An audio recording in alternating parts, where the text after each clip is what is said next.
15 overs. Those are the overs where you need to keep striking. You need good head on the shoulders when you're chasing a score as stiff as 161. They've lost 3 wickets in your first power play. And Chennai Rhinos, they've got their tail up. Easy. Different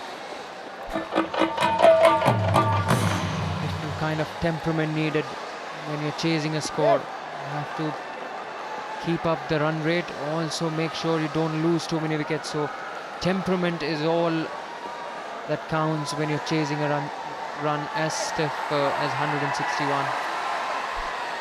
This is, I think, the last pair that can help them to get closer to the target. They don't have too much of depth in the batting lineup. They were so heavily dependent on Rajiv and Bhaskar, and also Dhruv to provide them with the big runs. Inside edge, with only a single. But somehow in the finals, in such a tight situation, under pressure, the top 2 players, the openers, held that well. That's what happened. Rajiv went for the big lead, missed the line completely, and then Bhaskar. So the top guns are back in the hut. The last one to go was Pradeep. That was an excellent delivery from Shantanu.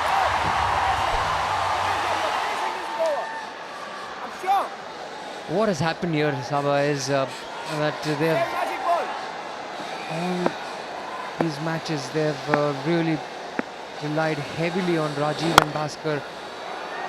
They've provided them the impetus, they've provided them with the big innings.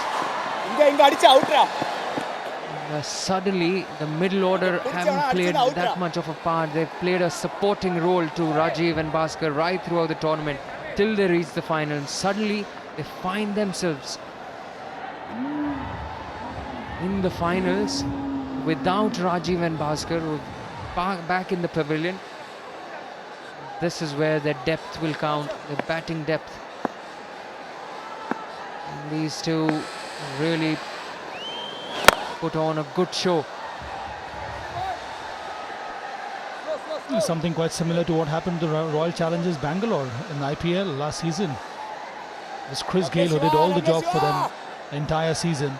In the finals, the moment he faltered, the rest of the side crumbled. And that's what has happened today.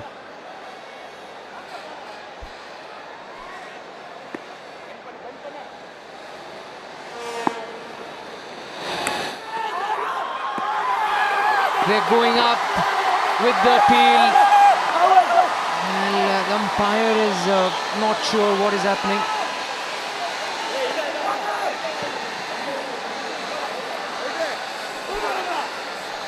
They've asked for a review here, the Chennai Rhinos.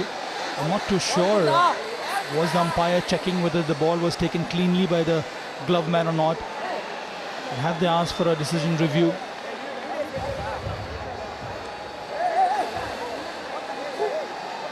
Yes, I think they're just want to check whether the catch was taken cleanly or not by Ramanna, the wicketkeeper.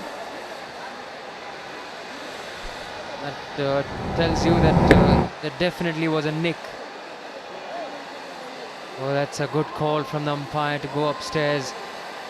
The ball has clearly fallen short of the keeper. There is a bounce there, just ahead of the glove. So it's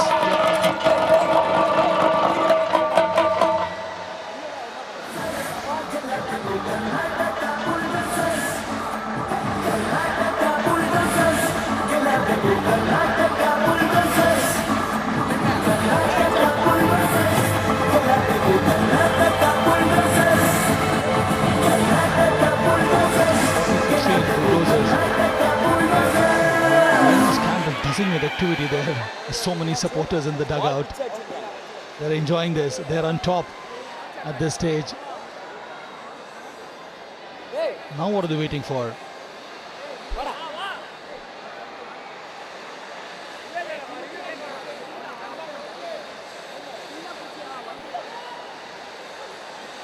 the umpire did well there to go upstairs and refer it to the third umpire.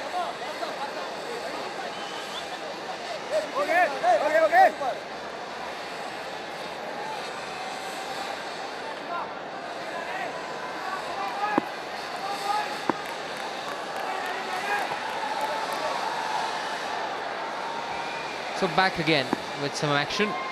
Last ball coming up of the 7th over.